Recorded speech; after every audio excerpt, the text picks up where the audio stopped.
बिस्मिल्लाहिर्रहमानिर्रहीम 92@8 के साथ मैं हूं शाहिद रिंद। नाजरीन, पाकिस्तान तहरीक इंसाफ कंफ्यूजन का शिकार है या फिर हिकमत अमली के तहत ऐसा कर रही है। लेकिन गुज़िश्ता 2 सवालों में जिन मसाइल का सामना पाकिस्तान तहरीक इंसाफ को बहैसियत जमात या उनके बानी को करना पड़ा है, उसमें एक बात तय है कि गैर सियासी अंदाज में हिकमत अमली को लेकर चलना उनकी बड़ी जिसे कहते हैं गलती रही है, और इसी गलती का खमियाजा पाकिस्तान तहरीक इंसाफ और उसके बानी ने अब तक भुगता है। कानूनी तौर पर उन्हें सजाएं हो चुकी हैं। अगर बयानिए की बुनियाद पर कोई चीज में कामयाबी हासिल की जा सकती तो तहरीक के अदम एतमाद की कामयाबी को नाकाम बनाया जा सकता था, अदालतों से होने वाली सजाओं को जिसे कहते हैं खत्म करवाया जा सकता था, लेकिन बयानिए की बुनियाद पर यह सब कुछ नहीं हो सका। आज से चंद रोज कबल पाकिस्तान तहरीक इंसाफ की जानिब से इंट्रा पार्टी इलेक्शंस का ऐलान किया गया और आज फिर उन्हें भी मुअत्तल करने का ऐलान किया गया। तो पाकिस्तान तहरीक इंसाफ में फैसले हो कैसे रहे, कर कौन रहा है? पाकिस्तान तहरीक इंसाफ जिस सूरत-ए-हाल का सामना कर रही है, क्या उसके तमाम तर इल्जामात सिर्फ मुक्तदरा या अदलिया या फिर सियासी मुखालफीन पर लगाना दुरुस्त है, या फिर अपनी तरफ भी कोई एक कंफ्यूजन है जिसके नतीजे में पाकिस्तान तहरीक इंसाफ ये सारी सूरत-ए-हाल फेस कर रही है? इस सिलसिले में गुफ्तगू करने के लिए जो डिस्टिंग्विश पैनल आज मुझे ज्वाइन करा, अकील अफजल हमारे नुमाइंदे हैं, कोर्ट को रिपोर्ट करते हैं, अहमद अवैस पाकिस्तान तहरीक इंसाफ से ताल्लुक है, जहांगीर जदून साहब पाकिस्तान मुस्लिम लीग नून के भी करीब हैं और माहिर कानून भी हैं। तो इन तीनों से पहले सेगमेंट में बात करेंगे, दूसरे सेगमेंट में जरा मच की सिक्योरिटी सिचुएशन पर बात करेंगे और ओवरऑल सिक्योरिटी सिचुएशन इलेक्शन की बात करेंगे, और तीसरे सेगमेंट में बात करेंगे लियारी के इंतखाबी हल्के की। गुफ्तगू का आगाज करते हैं बानी पीटीआई के हालिया फैसलों के हवाले से, लेकिन सबसे पहले जरा चाहूंगा कि अहमद अवैस साहब जरा कमेंट करें। इंट्रा पार्टी इलेक्शन का जो फैसला था अहमद अवैस साहब, आज वो बानी पीटीआई की हिदायत पर मुअत्तल हुआ, तो बेसिकली क्या पहला फैसला उनकी हिदायत पर नहीं था? नहीं, पहला फैसला तो बिल्कुल उनकी हदायत पे, उनके कॉन्फिडेंस में लेके ही सब कुछ हुआ था, लेकिन ये सारा प्रोग्राम को फिजल आउट करके और वहां पे एक हंगामा बर्पा करने का एक प्लान बनाया था इन्होंने, ताकि शाम की खबरों में आ जाए कि इलेक्शन जो है वो नाकाम हो गए और इलेक्शन नहीं कराया जा सके और कुछ लोगों को गिरफ्तार कर लिया जाएगा इसी माह पर। सही। तो इसलिए मुनासिब यही समझा कि इस वक्त इसको इलेक्शन को हम पोस्टपोन करेंगे। इलेक्शन, नेशनल इलेक्शन हो जाते हैं, उसके बाद ये इलेक्शन करवाए जाएंगे। ये तो देखें, ये तो इस वक्त तो हर अहमद अवैस साहब नेशनल इलेक्शन के बाद आईन और कानून से कोई ताल्लुक नहीं है।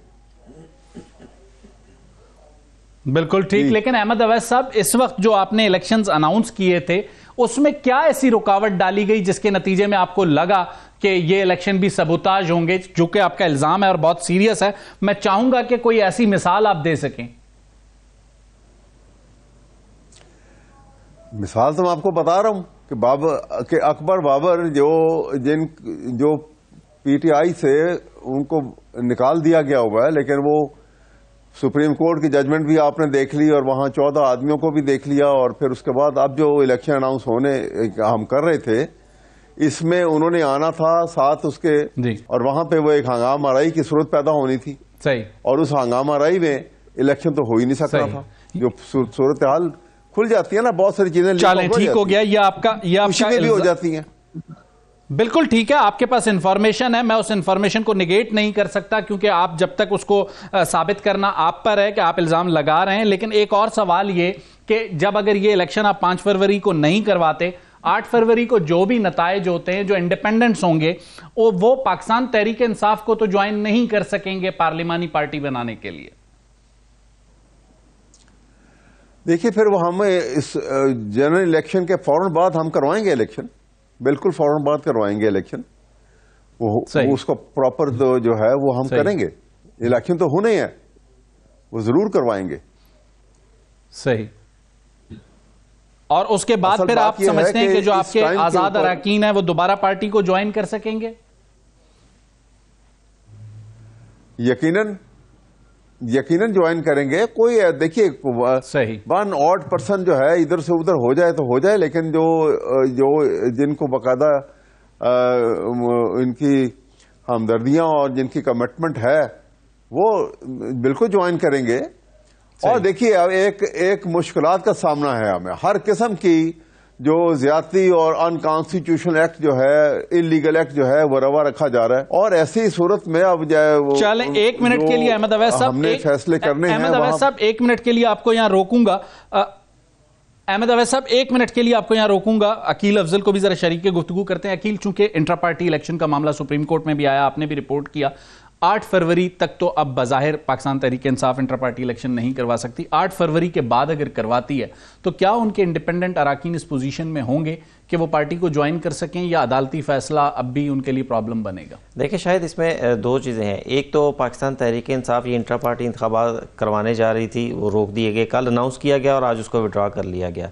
दूसरी चीज़ ये है कि इसको अदालती महाज पर भी लड़ा जा रहा है। आज सलमान अकरम राजा साहब की जानिब से एक तो इलेक्शन कमीशन में भी इसी हवाले से दरखास्त पर समाअत हुई है, और दूसरी उन्होंने सुप्रीम कोर्ट में भी एक अपील फाइल कर दी है, जिसमें उन्होंने ये मौक़िफ़ अपनाया है कि अगर वो इलेक्शन जीतते हैं तो उन्हें इंडिपेंडेंट कैंडिडेट की बजाय उन्हें पाकिस्तान तहरीक इंसाफ के कैंडिडेट के तौर के ऊपर जो है वो नोटिफाई किया जाए।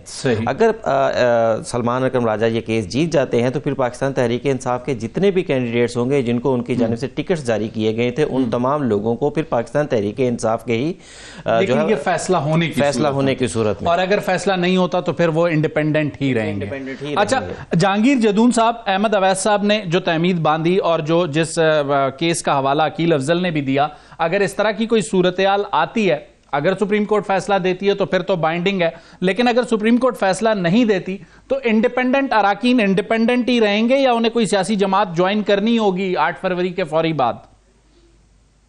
नहीं, जो आर्टिकल कॉन्स्टिट्यूशन का है 51, उसका जो सब आर्टिकल 6 है, उसके तहत जो ही नेशनल इलेक्शन होते हैं प्रोविंशियल, तो उसमें अगर इंडिपेंडेंट होते हैं विद इन 3 डेज जो है वो उन्होंने कोई पार्टी ज्वाइन करनी होती है। तो अगर वो पार्टी नहीं ज्वाइन करते तो फिर वो इंडिपेंडेंट ही रहेंगे। तो 3 दिन का टाइम लिया है कि 3 दिन में अपनी चॉइस की पार्टी ज्वाइन कर लो। तो अगर वो इन केस 3 दिन के अंदर डिसाइड नहीं करते तो वो फिर उनको इंडिपेंडेंट ही शुमार किया जाता है।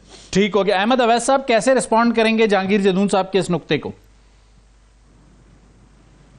ये वो आईनी पोजीशन है, देखिए ना, लेकिन हमने अब लेसर इवल के तौर के ऊपर जो सूरत हाल पैदा हो रही है कि जहां पे वो पार्टी के ऊपर एक ऐसा अटैक करते हैं इस मौके के ऊपर जो बिल्कुल पॉसिबल है, क्योंकि हर वो हरकत हो रही है कि जिससे पार्टी को नुकसान पहुंचे, पार्टी की लीडरशिप को और इमरान खान को जख्म पहुंच सके, उनकी पब्लिक इमेज जो है वो टार्निश हो सके, डिस्ट्रॉय हो सके।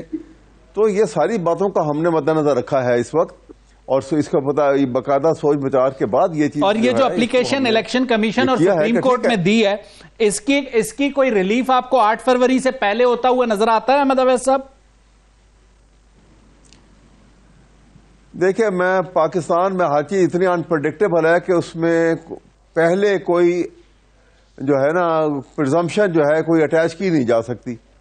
ऐसे ये अनहोनी चीज हो जाती है और जो चीज बिल्कुल वाज़ेह है कि वो होनी चाहिए वो नहीं भी होती। तो ये हमारे यहाँ पे तो एक अनसर्टन सिचुएशन जो है वो बढ़ती जा रही है टाइम के साथ साथ, और कॉन्स्टिट्यूशन की हैसियत खत्म हो चुकी है, ये आप भी जानते हैं, ये सारा मुल्क जानता है अब तो। ये बात है सही। 1 मिनट के लिए अहमद अवैस साहब आपको यहाँ रोकूंगा, जरा अकील को शरीक गुफ्तगू करूंगा। अकील, बिल्कुल ठीक हो गया। अहमद अवैस साहब 1 मिनट के लिए आपको रोकूंगा। अकील, 2 चीजें हमें नजर आती हैं, साइफर केस और तोशाखाना केस, दोनों में चेयरमैन पीटीआई जो बानी पीटीआई हैं उन्हें सजा हो चुकी है। इस पे 2 नैरेटिव्स हैं। एक नैरेटिव ये है कि विक्टिमाइज किया जा रहा है एक सियासी जमात को और निशाना बनाया जा रहा है बहुत से दानिश्वरों की जानिब से, इसे लिंक किया जा रहा है मियां नवाज शरीफ की जो नाअहली थी 2018 के इंतखाबात में उससे। लेकिन एक काउंटर नैरेटिव ये है कि पाकिस्तान तहरीक इंसाफ अपने मुकदमे को कानूनी बुनियादों पर, जैसा कि एक काउंटर नैरेटिव ये था कि इलेक्शन कमीशन वाला जो मामला था इंट्रा पार्टी इलेक्शंस का, उसको भी कानूनी नुक्तों पे लड़ने के बजाय बयानिए पे ही लड़ना चाहती थी।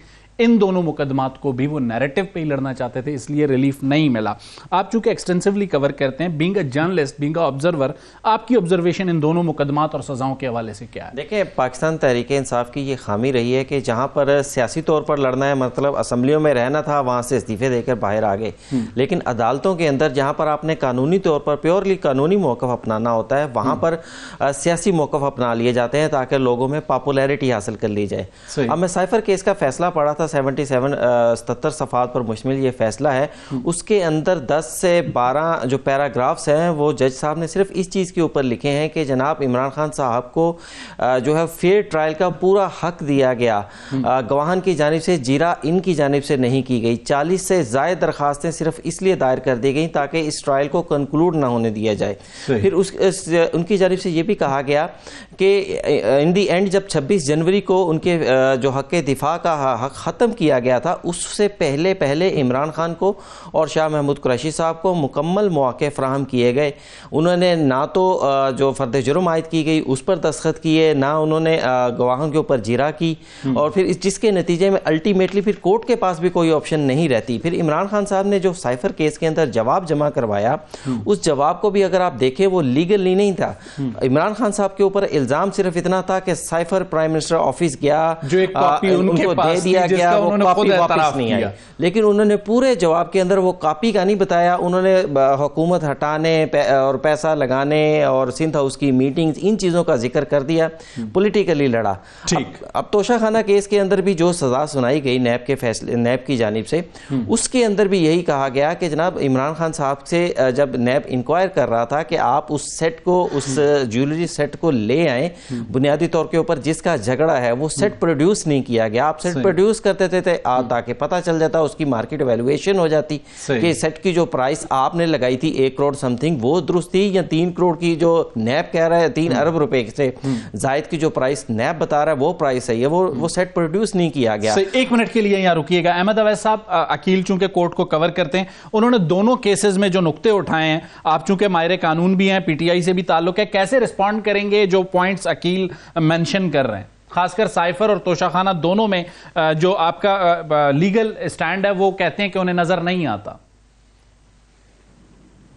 देखिए, बात यह है कि साइफर के अंदर एक यही केस जो है ये सुप्रीम कोर्ट में bail before arrest, bail after arrest के लिए भी गए थे और वहां से इनको बेल ग्रांट हुई थी।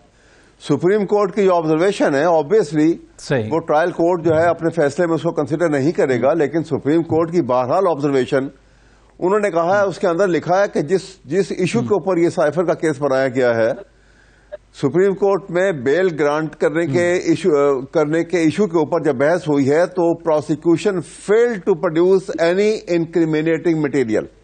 ये सुप्रीम कोर्ट के फैसले में लिखा हुआ है। उन्होंने ये भी लिखा है उसके अंदर कि साइफर, ये जो ऑफिशियल सीक्रेट एक्ट का सेक्शन 5 सब सेक्शन 2 है, जिसके अंडर उनको ये फर्ज जुर्म लगाई गई है, वो अप्लाई ही नहीं करता इनके केस के ऊपर। मैं यही आपके सामने अर्ज कर रहा हूं। और उसके बाद एक राइट टू डिफेंस होता है, वो राइट टू डिफेंस भी वाज टेकन अप। इतनी हेस्ट क्या थी, आप मुझे ये बताइए। अदालतों के जो रूल्स एंड प्रोसीजर हैं, अहमद अवैस साहब, लेकिन जो अकील मेंशन कर रहे हैं कि 40 से जायद दरखास्तें इल्तवा की, मुझे ये सवाल ये है कि 40 से पहले दरखास्तें वो किस सूरतों में है, वो टाइम नहीं देते हैं। दरखास्तें जो इल्तवा की दी गई है, कभी आप ऑर्डर शीट को भी अगर ये अतीक साहब सामने रखें ना, तो फिर आप देखेंगे कि वो ऑर्डर शीट को सामने रखेंगे कि किन कंडीशन के अंदर ये दरखास्तें दी गई हैं और किस तरह से वहां पे, यानी आपका वो आजम खान साहब की स्टेटमेंट आई है, पहले उनके ऊपर गायब हो गए, उनके ऊपर हेबियस कॉर्पस पिटीशन हुई, फिर वो उनको गिरफ्तार करके रखा गया और फिर वहां से उनको एक नया सॉफ्टवेयर बना के तैयार करके उनको फिर इस काम के लिए ले आए। मतलब इस तरीके से एक मैनोवरेबिलिटी अजीब अंदाज में हो रही है। आप कह रहे हैं कि ग्राउंड सिचुएशंस ऐसी थी कि आपको इल्तवा की दरखास्त देनी पड़ रही थी?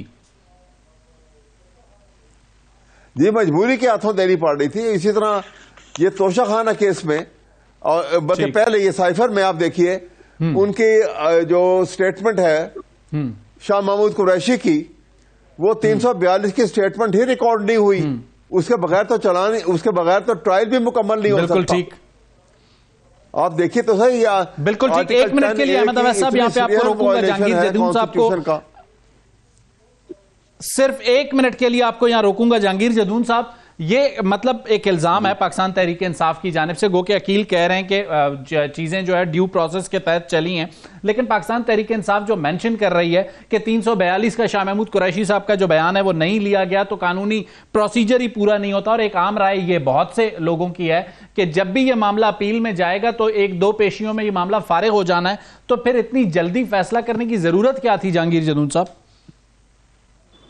नहीं, देखिए अब ये तो जो भी क्रिमिनल कन्विक्शन के केस होते हैं, जो क्रिमिनल ट्रायल होता है उसमें फेयर ट्रायल जो है वो न सिर्फ इमरान खान बल्कि कोई भी एक्यूज होता है तो आर्टिकल 10A जो फंडामेंटल राइट है कॉन्स्टिट्यूशन का उसको देना चाहिए।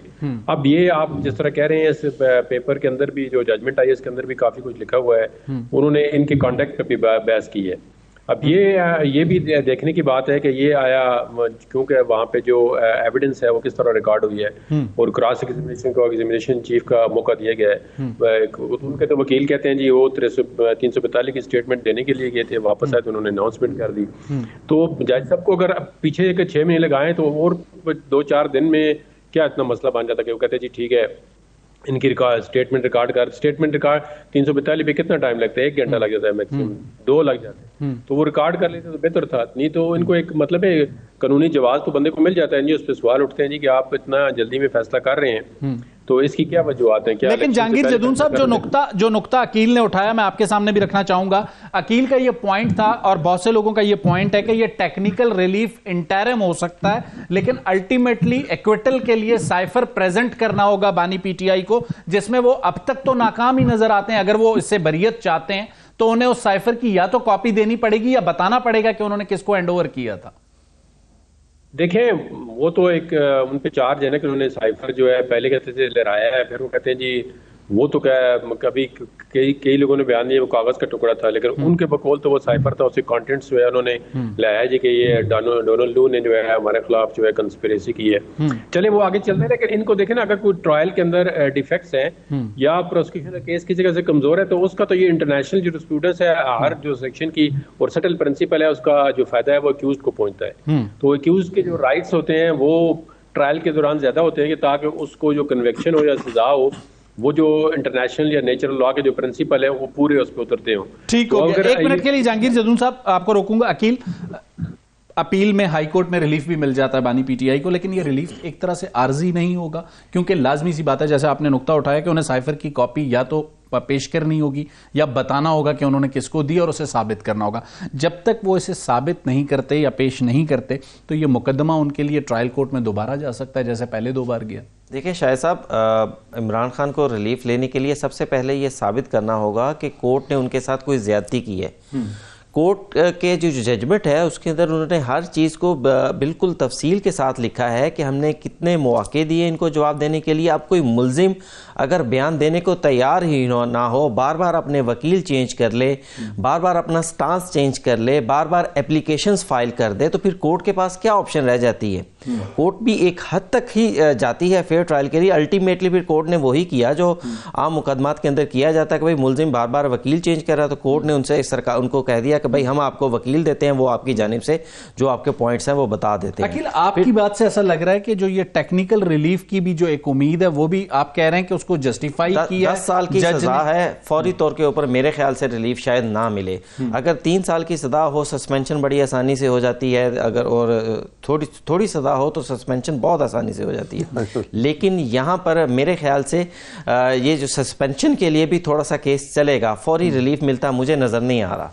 अहमद अवैस साहब 30 सेकंड्स, आपको कोई फौरी रिलीफ नजर आ रहा है इस मामले में अपील में या नहीं? 30 सेकंड्स। जी बिल्कुल, देखिए ये इसमें जो 10A की रिक्वायरमेंट जो है क्रिमिनल ट्रायल की मुकम्मल नहीं है। ये कह देना एक लॉफ्टी स्टेटमेंट है कि जी बार बार वकील बदले गए। कितने वकील बदले गए? वकील तो उस दिन भी आए हुए थे वहां पर। ये तो एक उन्होंने कहा कि आज ही फैसला सुनाया, आपका वकील अगर अभी नहीं पहुंचा तो हम सरकारी दे देते हैं। ये सूरत हाल वहां पैदा की हुई थी। ये तो ये सामने आएंगी और इसी बेस के ऊपर चाहे वो पनिशमेंट जो है ना वो कैपिटल पनिशमेंट भी हो, और अगर ये रिक्वायरमेंट पूरी नहीं हुई है तो अदालत उसी वक्त सस्पेंड कर देगी। वहां ये नहीं देखा जाता कि ये 10 साल है या 3 साल है। चलें, ठीक हो गया। अहमद अवैस साहब आपका, जहांगीर जदून साहब आपका और अकील अफजल साहब आपका, तीनों का बहुत बहुत शुक्रिया। नाज़रीन, ये थॉट अब भी मौजूद है कि इंटरिम रिलीफ फौरी मिल सकता है या नहीं, इस पर भी दो ही नैरेटिव्स हैं, लेकिन इसका फैसला चूंकि आला अदालत ने करना है और आला अदालत जो फैसला करेगी उसके बाद ही कोई क्लैरिटी आएगी। लेंगे एक छोटी सी ब्रेक के बाद जरा बात करेंगे इलेक्शन की और लॉ एंड ऑर्डर सिचुएशन और खासकर मच में दहशतगर्दी के हमले की, ब्रेक के बाद।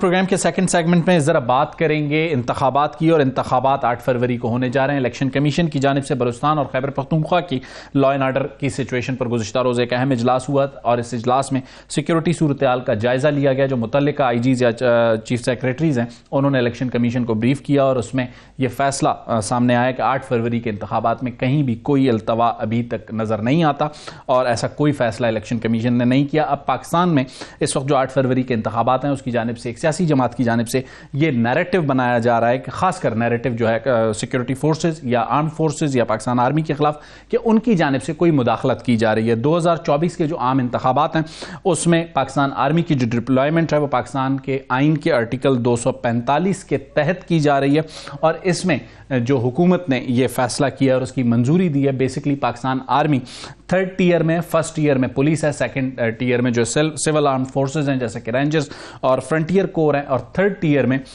पाकिस्तान आर्मी को रखा गया। और इलेक्शन डे और इलेक्शन के मामलात से पाकिस्तान आर्मी का कोई लेना देना नहीं है। यहां तक कि जो दीगर 2 सिक्योरिटी फोर्सेज हैं जो सिविलियन साइड की हैं उनका भी कोई लेना देना नहीं होगा। ये सारा मामला जो है सिर्फ लॉ एंड ऑर्डर की मेंटेनेंस तक के लिए रिस्पॉन्सिबल होंगी जो सिविल आर्म फोर्सेज हैं या जो आर्म फोर्सेज हैं, दोनों जिसे कहते हैं सिर्फ और सिर्फ लॉ एंड ऑर्डर तक मेंटेन करेंगी सिचुएशन को। जरा इस सारी सूरत हाल पर बात करेंगे। उसके अलावा मच में जो दहशतगर्दों का हमला किया गया 29 और 30 जनवरी की दरमियानी शब, उसे किस तरीके से आर्म फोर्सेज ने नाकाम बनाया, इस पर बात करने के लिए डॉक्टर कमर चीमा हमारे साथ होंगे और ब्रिगेडियर रिटायर्ड राशिद वली साहब। ब्रिगेडियर साहब, सबसे पहले जो आर्म फोर्सेज की डिप्लॉयमेंट है इलेक्शन के दिन के हवाले से, आप उसको कैसे देखते हैं और आपके ख्याल में जो एक नैरेटिव बनाने की कोशिश की जा रही थी कि इंतखाबात में जिसे कहते हैं एस्टैब्लिशमेंट या अस्करी इदारे किसी मखसूस सियासी जमात को सपोर्ट कर सकते हैं, तो इस डिप्लॉयमेंट का जो प्लान है इससे आपको नहीं लगता कि उस सारी सीन को जिसे कहते हैं खत्म कर दिया गया है? देखें, ये इस तरह के बयानिए जो है पोलराइज्ड एनवायरनमेंट में बनते रहते हैं। ये आर्मी की जो डिप्लॉयमेंट है इन सपोर्ट ऑफ इलेक्शन ड्यूटीज, ये एक नॉर्मल अमर है।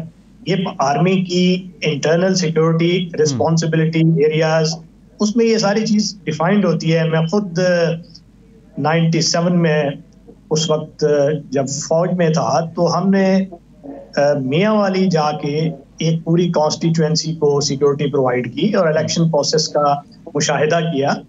ये एक नॉर्मल प्रोसेस होता है जो कि आर्टिकल 245 के तहत जो आर्मी उसको in aid to civil power वो बुलाई जा सकती है। और देखें, सबसे मुश्किल अमर आजकल का जो एनवायरनमेंट है हमारा सिक्योरिटी का, तो इस माहौल में सिक्योरिटी की प्राइम रिस्पॉन्सिबिलिटी, आपने सिक्योरिटी फ्राहम कर दी, स्मूथ इलेक्शन हो गए, कोई फायरिंग, कोई चीना झपटी, कोई ब्राउ बीटिंग नहीं हुई, तो फिर ये बाकी अमल तो इलेक्शन कमीशन का है और उसका फौज से कोई लेना देना नहीं है, ना होना चाहिए। और 90% इसको स्मूथ और इसको कोई किसी किस्म की डिस्टर्बेंस से फ्री बनाना, वो बहुत बड़ी जिम्मेवारी होती है। और वो हमें मालूम है कि इसमें पुलिस भी होगी और फौज भी होगी, और फौज क्योंकि सबसे मुनज़्ज़म, सबसे ऑर्गेनाइज और स्ट्रॉन्ग लॉ इन्फोर्समेंट एजेंसीज में शुमार होती है, इसलिए लोगों का उस पर एतमाद भी होता है। तो एक फौजी के वहाँ presence, mere presence is enough to ensure कोई जो लॉ एंड ऑर्डर को डिस्टर्ब करना चाहे उसकी वो हिम्मत नहीं होती। तो ये एक नॉर्मल प्रोसेस है और आई एम श्योर कि ये खुशअस्लूबी से इसको अंजाम पाएगा।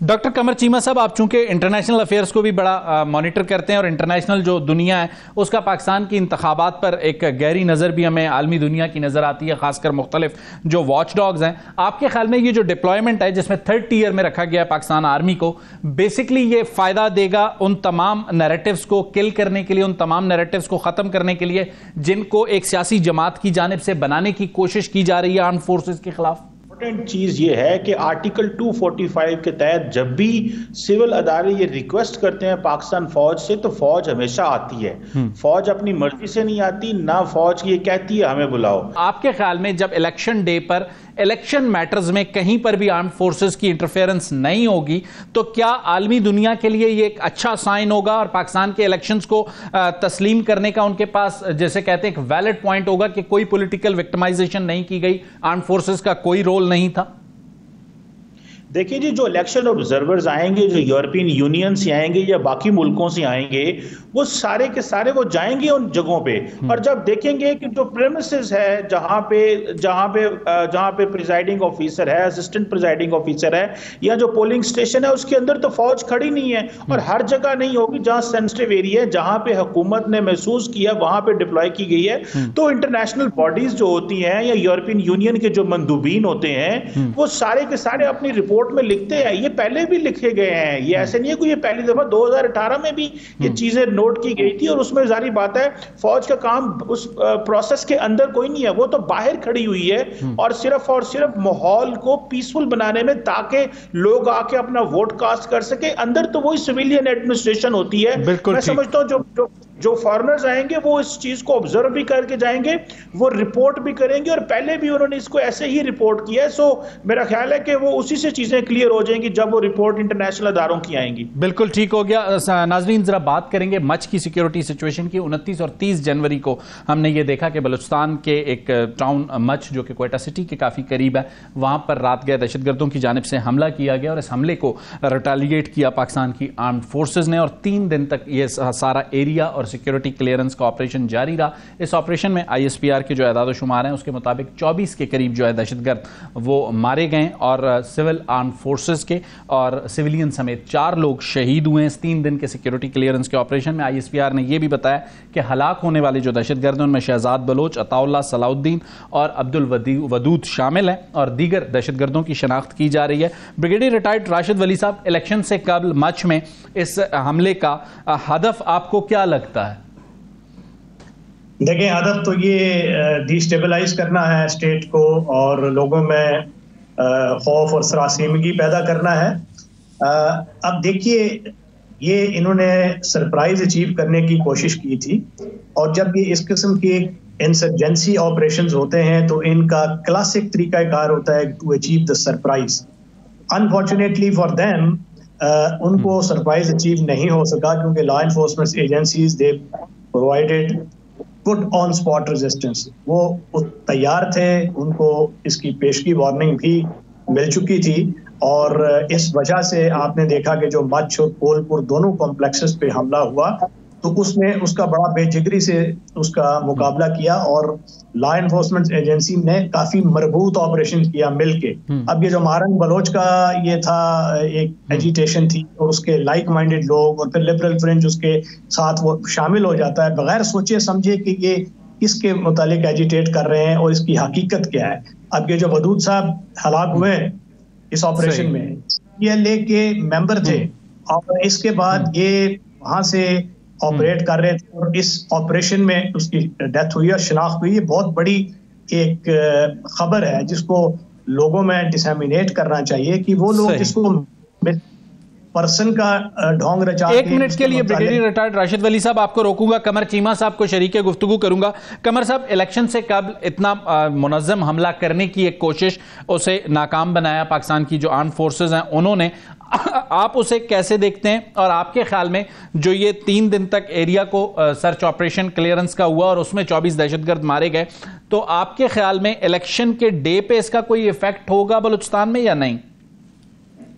देखिए, जारी बात है अफरा तफरी तो फैलाने की कोशिश की जा रही है, लेकिन जारी बात है इनको इस चीज़ का पता है कि हाल ही में जिस तरह बलोचिस्तान ईरान के अंदर जो दहशतगर्द मारे गए थे वो इन्हीं जमातों से BLA और BLF के लोग थे, तो उनको पता है कि वो इस तरह की अगर कार्रवाई करेंगे और वो कहते हैं कि हम बदला लेंगे और इस तरह की चीज़ें, सो वो एक उन्होंने अपने ऑर्गेनाइजेशनल शायद मोरल को दिखाने के लिए कि जी हम मौजूद हैं यहाँ पे और हमारा नेटवर्क ईरान में भी मौजूद था, एक तो शायद ये लिंकेज होगा। सही। कमर चीमा साहब, आपका ब्रिगेडियर रिटायर्ड राशिद वली साहब, आप दोनों मेहमानों का बहुत बहुत शुक्रिया। नाज़रीन, लेंगे एक छोटी सी ब्रेक के बाद आएंगे, जरा हल्के की सियासत की बात करेंगे और हल्का जिस पर हम फोकस करेंगे वो है कराची का लियारी जैसे कहते हैं, वो कराची का सबसे कदीम हल्का भी कहूं तो गलत नहीं होगा। यहां से गुज़िश्ता इंतखाबात में पाकिस्तान पीपल्स पार्टी के बिलावल भुट्टो जरदारी को अपसेट शिकस्त दी शकूर शाद ने, और इस वक्त लियारी की सिचुएशन क्या है हल्के की, और पाकिस्तान पीपल्स पार्टी क्या नबील गबोल को कामयाब करवा सकेगी वहां से, ये सारे सवालात और हल्के की सिचुएशन पर बात करेंगे ब्रेक के बाद।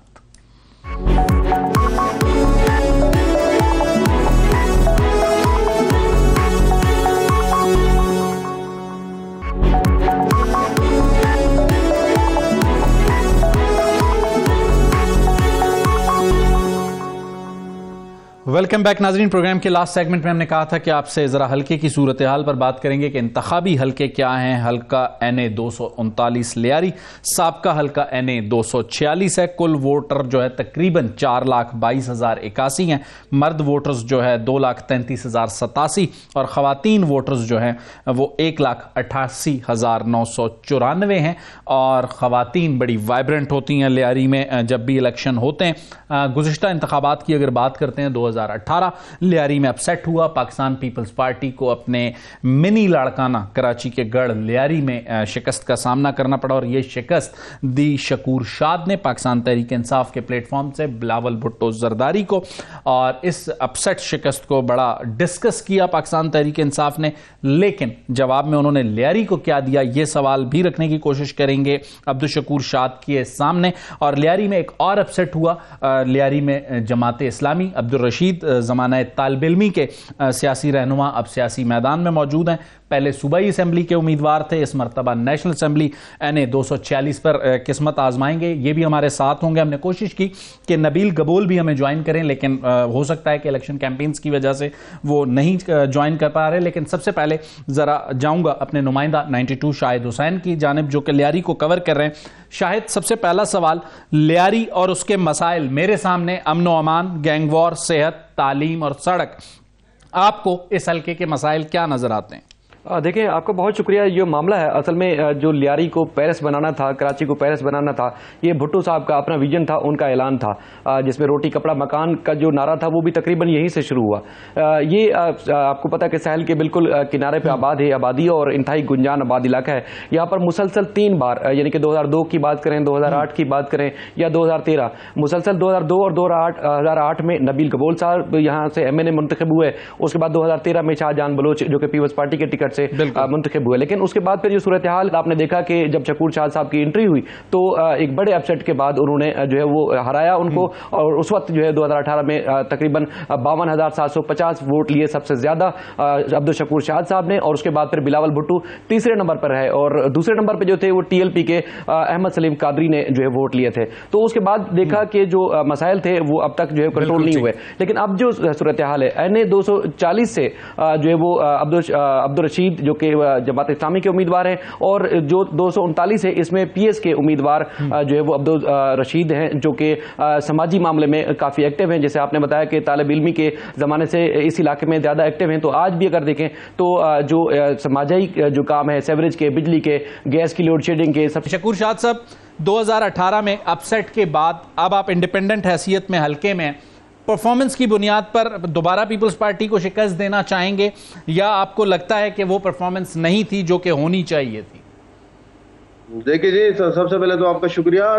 दूसरी बात ये कि हम जो कंटेस्ट कर रहे हैं, हम अपनी परफॉर्मेंस की बुनियाद पर वोट मांग रहे हैं। सही। हमें अल्हम्दुलिल्लाह हम जहाँ जाते हैं, जहाँ जिस कम्युनिटी के पास भी गए, वहाँ से हमें बहुत पॉजिटिव रिस्पॉन्स मिला, सिर्फ इस बुनियाद पर कि हमारी परफॉर्मेंस जो थी वो पहली बार लोग कह रहे थे कि 40-45 साल बाद किसी MLA ने लियारी के अंदर इतना काम किया जितना हमने अपने चंद साल जो है ना दौर इक़्तिदार में किया।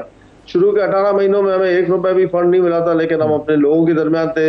छोटे मोटे जो काम होते थे, स्विस सदर्न गैस से जो पाइप लाइनें चेंज करनी थी, रिहेबिलिटेशन वगैरह का काम था। शकूर साहब हमारे साथ ही रहिएगा। अब्दुल रशीद को शरीक गुफ्तगू करूंगा। अब्दुल रशीद, चूंकि मैं उन्हें जैसे शकूर शाद को ज़ाती तौर पे जानता हूं, उसी तरह अब्दुल रशीद को भी जानता हूं। ज़माना तालिब इल्मी से हमारा, जिसे कहते हैं, वो एक ताल्लुक सा रहा है।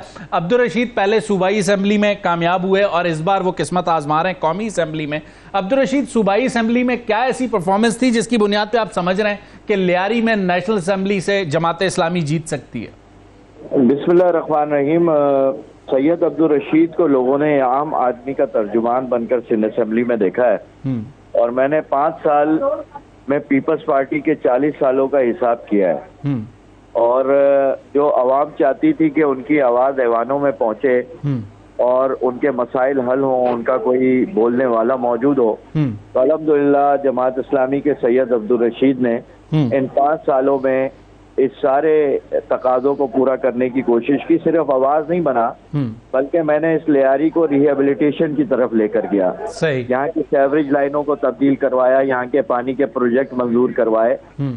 11 ADP स्कीमें मैंने लियारी की जर्नली लेकर के आया। सही। और अल्हम्दुलिल्लाह पिछली 18 की जो कैंपेन थी 2018 की, हम लियारी में पीपल्स पार्टी की गैंग वार के बाद गटर वार का मुकाबला कर रहे थे। बिल्कुल ठीक। रशीद, 1 मिनट के लिए आपको रोकूंगा, आपकी परफॉर्मेंस चूंकि मैंने खुद भी देखी है। शकूर शाद साहब ने एक जुमला कहा कि पीपल्स पार्टी का शुक्रिया कि उन्होंने नबील गबोल को पिच किया एज ए कैंडिडेट, और नबील लियारी में परसोना नॉन ग्राटा है।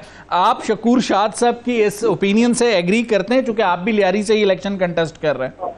देखें, हम तो तवक्को ये रख रहे थे कि ये बल्दियाती इंतखाब को जिस तरह इन्होंने मैंडेट पर डकैती डाली थी जमात इस्लामी के, और ये टाउन मसनूई तौर पर जीत के आए थे, तो हम तो समझे थे ये चेयरमैन साहब को दोबारा आजमाएंगे। लेकिन उन्होंने लियारी के नुमाइंदों की कारकर्दगी भी देख ली मुंतखब होने के बाद, और लियारी के लोगों की आवाज भी सुन ली। उन्होंने हिम्मत ही नहीं की चेयरमैन साहब ने, जो लियारी को अपनी मरूसी सीट समझते थे, बिलावल भुट्टो साहब, वो नहीं उतरे। सही। और मेरा ख्याल है कि नबील गबोल साहब को तख्ता मश्क बनाने के लिए पेश किया गया है कि हार भी जाएं तो शायद पीपल्स पार्टी। लेकिन रशीद, एक काउंटर आर्ग्यूमेंट और ये सवाल है। रशीद, एक काउंटर आर्ग्यूमेंट और एक सवाल है, मैं चाहूंगा ये आपसे भी करूं और शकूर शाद साहब से भी करूं। आप भी मैदान में मौजूद हैं, शकूर शाद साहब भी मौजूद हैं, और मेरी मालूमात के मुताबिक 2018 में आपकी कुर्बतें बहुत बड़ी थी। अब यासिर बलोच भी PTI के कैंडिडेट होंगे, तो जब आप 3 लोगों का वोट तकसीम होगा तो फिर बेनिफिट ऑफ डाउट कहें या इस पॉलिटिकल स्पेस कहें, नबील गबोल को मिलती हुई तो नजर आती है। देखें, लियारी के सर्वेज और लियारी की इस वक्त मौजूदा सूरत हाल, यहाँ पीपल्स पार्टी की कंपटीटर जमात इस्लामी है और जमात इस्लामी ने उस खला को गैप किया है। शकूर शाह साहब ने डिलीवर किया है, मैंने बन करके ये आज़ाद उम्मीदवार की हैसियत से मैदान में है, और जाहिर सी बात है कि कबल उस वक्त कोई भी फैसला करना, कोई भी राय देना मुनासिब नहीं है। सही। लियारी के अंदर अब ऑप्शन मौजूद हैं। जो कहते थे ऑप्शन नहीं है, पीपल्स पार्टी है। अब मसला सिर्फ इतना सा है। तो आप कह रहे हैं रशीद, इन शॉर्ट आप ये कह रहे हैं कि इन 3 उम्मीदवारों की मौजूदगी से नबील गबोल को फायदा नहीं होगा? नबील गबोल को तो मेरा ख्याल है कि 4थे 5वें नंबर के वोट भी नहीं मिलेंगे। चले रशीद, 1 मिनट के लिए रुकिएगा। रशीद 1 मिनट के लिए रुकिएगा। शकूर शाद साहब, TLP भी एक फैक्टर था और गुज़िश्ता इंतखाबात में आपके बाद 2nd नंबर पे रहा, तो TLP को आप कहां देखते हैं? और नबील गबोल वाले मामले पे आप रशीद से एग्री करेंगे या फिर आप सबके दावे एक तरफ और नबील गबोल इस्लामाबाद में हल्फ उठा रहे होंगे? इंशाल्लाह वो दिन कभी नहीं आएगा, ये ना, ये आखिरी बार लड़ रहे हैं यहाँ से, इसके बाद उनकी सियासत हमेशा के लिए दफन हो जाएगी। सही। और मैं तो ये भी कहता हूँ कि इस सिलेक्शन के बाद आपको बिलावल भी पाकिस्तान में नहीं मिलेगा। सही। और इसके बाद जैसे रशीद भाई ने हमें तारीफ की, मैं भी उनका शुक्रिया अदा करते हुए कहूँगा कि रशीद ने भी एक जानदार अपोजिशन का किरदार अदा किया और एक आवाज़ बनकर लियारी के मसाइल पे आवाज़ उठाते रहे। और इस वक्त भी हमारी अल्हम्दुलिल्लाह बहुत अच्छे मरासिम में इलेक्शन अपनी जगह, लेकिन हमारे जो कोऑर्डिनेशन है अल्हम्दुलिल्लाह एक बहुत अच्छे अंडरस्टैंडिंग भी है, और हम मिलकर लियारी की बेहतरीन। कहीं इस खामोश अंडरस्टैंडिंग के नतीजे में रशीद सूबाई असेंबली और आप कौमी असेंबली में तो नहीं होंगे शकूर शाद? बस ये अवाम की राय जो होगी वो उसको तस्लीम करना पड़ेगा, अवाम जो भी फैसला करेंगे। ठीक हो गया। शाहिद आप मेरे साथ हैं, चूंकि नुमाइंदा है 92 न्यूज के शकूर शाद साहब और अब्दुल रशीद से हमने आप टीएलपी के हवाले से बात कर रहे थे जी। मैं आपको ये बता दूं, शायद आपके नॉलेज में है कि नहीं है, नंबर 2 उस वक्त 2018 में आए थे अहमद बिलाल सलीम कादरी साहब। बिल्कुल वही मैंने आपको बताया। अहमद बिलाल सलीम कादरी साहब इस वक्त मेरे साथ अलायंस में है और 107 से वो लड़ रहे हैं, जिसने 42,000 वोट लिए थे। बिल्कुल ठीक हो गया शाहिद, आपका बहुत बहुत शुक्रिया। अब्दुल रशीद साहब आपका बहुत बहुत शुक्रिया और शकूर शाद साहब आपका बहुत बहुत शुक्रिया। इन तीनों लोगों से हमने बात की। नबील गबोल साहब से भी हमने राब्ता किया था आज के प्रोग्राम में शिरकत के लिए, चूंकि वो मौजूद नहीं है और वो एक फरीक हैं और लाजमी सी बात है तमाम फरीकैन ने उन्हीं को अत्फ़े तनकीद का निशाना बनाया। वो अगर अपना जवाब देना चाहें तब भी हमारा प्लेटफॉर्म उनके लिए हाजिर है। लेकिन क्या वाकई अब्दुल रशीद का ये जुमला अहम है कि पाकिस्तान पीपल्स पार्टी को कुछ खदशात थे जिसकी वजह से इस बार बिलावल भुट्टो जरदारी को लियारी में नहीं उतारा गया सियासी मैदान में और नबील गबोल को उतारा गया, और क्या ये कार्ड कामयाब होगा? इसका फैसला 8 फरवरी को होगा। अगले प्रोग्राम तक मुझे शाहिद रिंद को इजाजत दीजिए। अल्लाह हाफिज।